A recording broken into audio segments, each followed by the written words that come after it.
News 7 Tamil நேயர்களுக்கு அன்பு வணக்கங்கள். டாக்டரிடம் கேளுங்கள் நிகழ்ச்சிக்காக மிருணாளினி. நாகரிகம் தொடங்கிய காலத்திலிருந்து போர்க்களத்தில் கோவப்படுறத கூட குணத்தில் ஏற்படக்கூடிய ஒரு குறையாக மக்கள் நினச்சாங்க. ஆனால் இப்போது போர் அடிக்கும் போதெல்லாம் கோவப்படணும் அப்படிங்கிற ஒரு சமூகமாக நம்ம மாறிட்டு இருக்கோம். தொட்டதுக்கெல்லாம் கோபம், அதீத கோபம், அச்சுறுத்தும் கோபம். எதற்காக இப்படி நம்ம கோபப்படணும்? இப்படி அதிகமாக கோபப்பட்டால் நம்ம உடலில் என்னென்ன மாற்றங்கள் ஏற்படும்? உளவியலாக என்னென்ன சிக்கல்கள் வரும்? கோபத்தால் நீங்களும் பாதிக்கப்பட்டிருக்கீங்களா? அதனால உங்களுக்கும் மன அழுத்தம் இருக்கிறதா? நேயர்களே, நீங்கள் டாக்டரிடம் கேளுங்கள் நிகழ்ச்சிக்கு 044440300700 என்ற எண்ணுக்கு தொடர்பு கொண்டு உங்களுடைய எண்ணங்களையும் கேள்விகளையும் எங்களோடு பகிர்ந்து கொள்ளலாம்.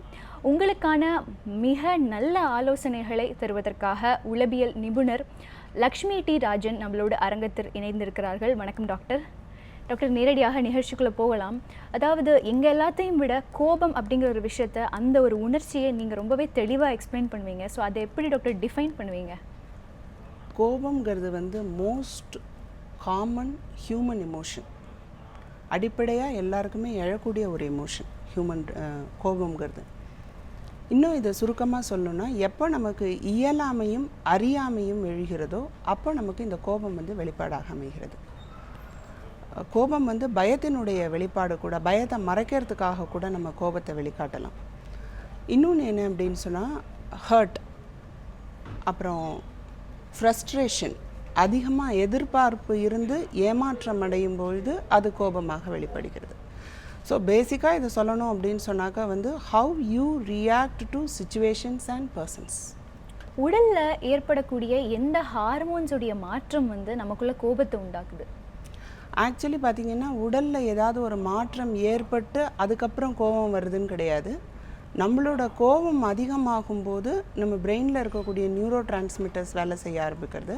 ஸோ ஹைப்போதாலமஸ் என்ன ஆகும் அப்படின்னு சொன்னால், அட்ரினலின் அண்ட் நார் அட்ரினலினை சுரக்க ஆரம்பிக்கிறது.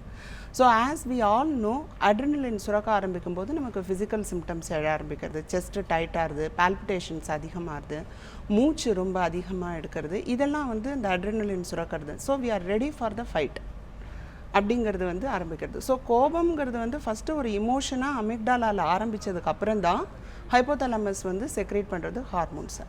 தொடர்ந்து பேசலாம் டாக்டர். அடுத்ததாக ஒரு நேர் இணைப்பில் இருக்காரு, பெங்களூர்லேருந்து குமார். வணக்கம் மேடம். வணக்கம் குமார், உங்களுடைய கேள்வி. இது மேடம், எனக்கு திடீர்னு கோவம் வருது மேடம். ஏதாவது ஒரு இது பண்ணா, ஒரு நிகழ்ச்சியை பார்த்தா டக்குன்னு நமக்கு ஒரு இது அவங்க பண்றது இப்படி இது தப்பா தெரியுது, ஒரு நல்லதை கூட அவங்க தப்பா நினைக்கிறாங்க அப்படின்ட்டு தான் ஒரு இதுக்கு கோவம் வருது மேடம். வேற என்ன? சரி, நிகழ்ச்சிக்கு அழைத்ததற்கு நன்றி. தொடர்ந்து பாருங்க. அதாவது திடீர்னு கோபம் வருது, நினைச்சப்பெல்லாம் கோபம் வருது அப்படிங்கிறாரு. நினைச்சப்போ கோபம் வருதுன்னு சொன்னால் இது ஒரு டைப் ஆஃப் ஆங்கர்னு சொல்லலாம். Short tempered. இது ரொம்ப நேரம் நிலைச்சி நிற்காது. இந்த கோபம் ரொம்ப நேரம் நிலைச்சி நிற்காது.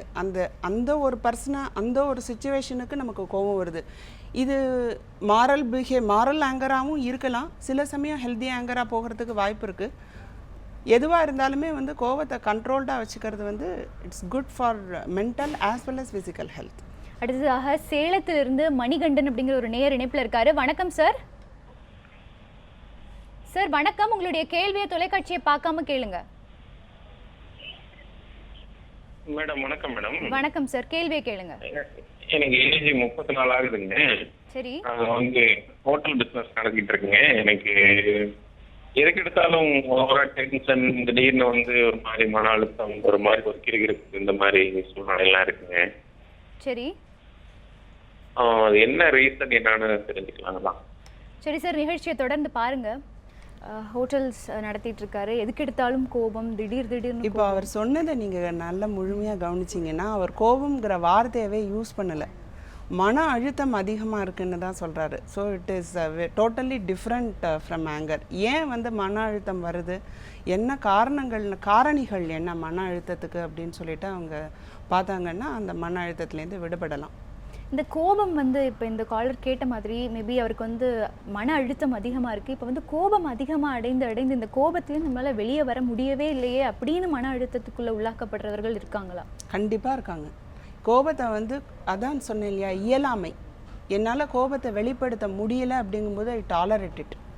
ஸோ அது அக்யூமுலேட் ஆகுது. அக்யூமுலேட் ஆகும்போது ஒரு வல்குணம் அடியில் அக்யூமுலேட் ஆகிட்டே இருக்கும்போது at one point of time it bursts out இல்லையா. ஸோ அது மாதிரி ஒன்று அது மாதிரி வெடித்து வெளியில் வரும். அப்படி இல்லைன்னா அதை get in to mental illnesses, depression, அது மாதிரி போகிறதுக்கு நிறைய வாய்ப்புகள் இருக்குது. இப்போ அவங்க அதீத கோபத்தில் இருக்கும்போது ஃபிசிக்கலாகவும் சரி இமோஷ்னலாகவும் சரி என்னென்ன சிம்டம்ஸ்லாம் அவங்களுக்கு தெரியும்? ஃபிசிக்கல் சிம்டம்ஸ் நம்ம முதல்லையே பார்த்த மாதிரி பால்பிட்டேஷன்ஸ் அதிகமாகும், ஸ்வெட்டிங் அதிகமாகும், மூச்சு ரொம்ப அதிகமாக இறைச்சி வாங்குறது. அண்டு நம்ம சில சமயம் கோவப்படும் போது மூஞ்சி ரொம்ப அப்படியே ரெட்டாக மாறிடுது அப்படின்னு சொல்லுவோம் இல்லையா. ஸோ ஃப்ளஷ் ஆஃப் பிளட் அது வந்து அதிகமாக போகிறதுனால வந்து அது இதெல்லாமே ஃபிசிக்கல் சிம்டம்ஸ் தான். வேர்த்து வேர்த்து கொட்டுறது, கை கால்லாம் நடுங்கிறது, இதெல்லாம் ஃபிசிக்கல் சிம்டம்ஸ்.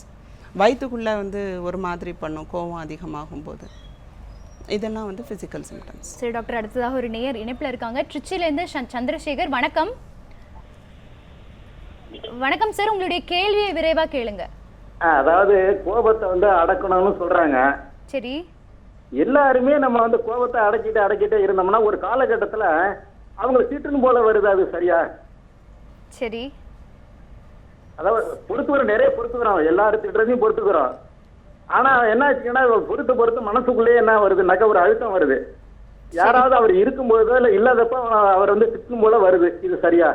சரி, நிகழ்ச்சிக்கு அழைத்ததற்கு நன்றி. தொடர்ந்து பாருங்க. அதாவது மனசுக்குள்ளே போட்டு புழுங்கிட்டு இருக்கிறது எல்லா டைமும் கோபத்தை வந்து கட்டுப்படுத்த முடியுமா? இது சரியா? எல்லா டைமும் நம்ம கோவத்தை கண்ட்ரோல் பண்ணலாம். பட் தி திங் இஸ் நம்ம வந்து கண்ட்ரோல் பண்ணுறோமா அதை மேனேஜ் பண்ணுறோமாங்கிறத பொறுத்தது இருக்குது. கண்ட்ரோல் பண்ணினோம் அப்படின்னு சொன்னாக்கா வந்து நம்ம முதல்ல பேசின மாதிரி இட் பர்ஸ் அவுட் சம்திங், இல்லை மென்டல் இல்னஸாக போகிறதுக்கு வாய்ப்புகள் இருக்குது. இல்லை பின்னால் நம்மளை நினச்சே வந்து செல்ஃப் நெகட்டிவ் டாக், நம்மளால் அந்த இடத்துல எதுவும் பேச முடியலையே அப்படிங்கிற ஒரு செல்ஃப் நெகட்டிவ் டாக் வரும். அப்புறம் அவங்க வந்து தன்னை ஐசோலேட் பண்ணிப்பாங்க. இது மாதிரி வந்து மன நோய்களுக்கு போயிடுவாங்க. அது மாதிரி இது வந்து கண்ட்ரோல் பண்ணுறதுனால வர்றது. கண்ட்ரோல் பண்ணாமல் மேனேஜ் பண்ணணும். கோவத்தை நம்ம எப்படி மேனேஜ் பண்ணுறது, அப்படி பண்ணும்போது நமக்கு ஃபிசிக்கலாகவும் இமோஷ்னலாகவும் நம்ம வந்து அஃபெக்ட் ஆக மாட்டோம். ஸோ எப்படி மேனேஜ் பண்ணுறது டாக்டர்? இப்போ திடீர்னு எனக்கு கோபம் வருது, ஆனால் அந்த தருணத்தில் நான் அதை கட்டுப்படுத்தியே ஆகணும் அப்படிங்கிற ஒரு நிலைமையில் இருக்கேன்னா நான் ஃபஸ்ட்டு என்ன பண்ணணும்? ஃபஸ்ட்டு வந்து ஒரு டீப் ப்ரீதிங் எடுத்து விடணும். ஃபஸ்ட்டு இப்போது ஒரு ஒர்க் பிளேஸில் நமக்கு வந்து ஒரு கோபம் வருது அப்படின்னு சொன்னாக்கா வந்து if we can move out of that place, that is very nice. எப்போதுமே வந்து கிவ் டைம், டோன்ட் ரியாக்ட். ஒரு விஷயம் நடந்து முடிஞ்ச உடனே அதுக்கு ரியாக்ட் ஆகிறோம் அப்படின்னு சொன்னால் அது ரொம்ப கோபமாக வெளிப்படும். இப்போது ஒருத்தர் வந்து ஆல்ரெடி நம்மக்கிட்ட கோவப்பட்டுட்டு இருக்கும்போது நம்மளும் எதிர்த்து பேசணும்னு சொன்னால் it develops into an argument. அது மாதிரி இல்லாமல் ஃபஸ்ட்டு ஃபேஸில் வந்து you move out, try to move out of that place if you can. Move out ஆகிட்டு you get in to rest ரூமோ போயிட்டு தண்ணியை மூஞ்சியில் நல்லா அடிச்சுக்கலாம். So that you get something relaxation கிடைக்கும். அப்புறம் இழுத்து மூச்சு விடுறது, deep breathing, breathe out from the gut, not from the chest or diaphragm. கட்லேருந்து ப்ரீத் அவுட் பண்ணும்போது you can relax your self.